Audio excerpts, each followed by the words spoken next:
there's a fundamental economic law which has never been contradicted to the best of my knowledge. And that is, if you pay more for something, there will tend to be more of that something available. If the amount you're willing to pay for anything goes up, somehow or other, somebody will supply more of that thing. We have made immoral behavior far more profitable. We have, in the course of the changes in our society, been establishing greater and greater incentives on people to behave in ways that most of us regard as immoral. On each of us separately, we've all been doing it. One of the examples that has always appealed to me along these lines is the example of Great Britain. Not now, but in the 19th century, 18th century. You know, in the 18th century, Britain was regarded as a nation of smugglers, of law avoiders, of people who broke the law. In the 19th and early 20th century, Britain got the reputation for being the most law-obedient country in the world, an incorruptible civil service.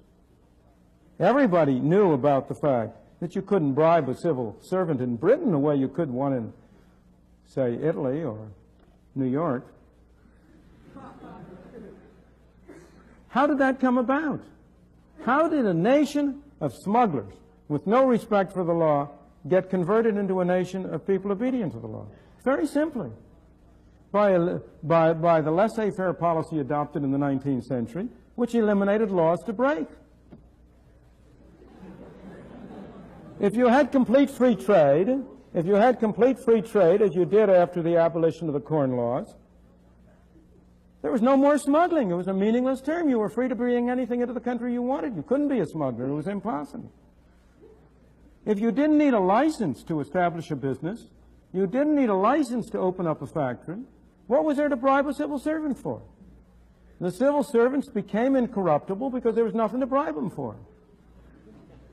Now, of course, these patterns, there's a cultural lag, as you have all learned in your anthropology courses. And these patterns, once they develop, last for a while. But what has been happening in Britain in the last 30 and 40 years is Britain has been moving away from essentially laissez-faire and toward a much more controlled and centralized economy. This reputation for law obedience is disappearing. You've had repeated scandals about ministers of the government, about members of parliament, about civil servants who have been bribed, about the rise in gang warfare and the rest. Why?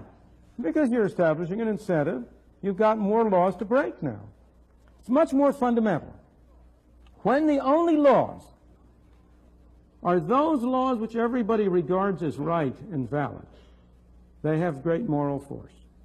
When you make laws that people separately do not regard as right and valid, they lose their moral force. Is there anybody in here who has a moral compunction to speeding? I'm not saying you may not have a prudential objection to speeding. You may be afraid you'll get caught. But does it seem to you immoral to speed? Maybe. If so, you're a small minority. I have never yet found anybody who regarded it immoral, to violate the foreign exchange regulations of a foreign country. Here are people who would never dream for a moment of stealing a nickel from their neighbor, who have no hesitancy on manipulating their income tax returns so as to reduce their taxes by thousands. Why? Because the one set of laws have a moral value that people recognize independent of the government having passed these laws. The other set do not appeal to people's moral instincts. So I believe, well, let me give you some more examples from the United States. Prohibition of liquor, which was attempted, as you know, had disastrous effects on the climate of law, obedience, and morality. Something which had been legal, to buy and drink some alcoholic beverages, became illegal. And you converted law-abiding citizens into bootleggers. I heard over the 60 Minutes program last Sunday night a great story on butt-legging. This has to do with the fact that the New York State tax on cigarettes is very much higher than the tax on cigarettes in the state of South Carolina. So you have people going down to South Carolina and buying the South Carolina low-taxed cigarettes and smuggling it into New York State and forging New York State tax stamps on it and then selling it to publicly. A large fraction of all cigarettes sold in New York State are butt-legged. Now, there you've provided an incentive for people to break the law, so they break the law. It's like prohibition in a different form.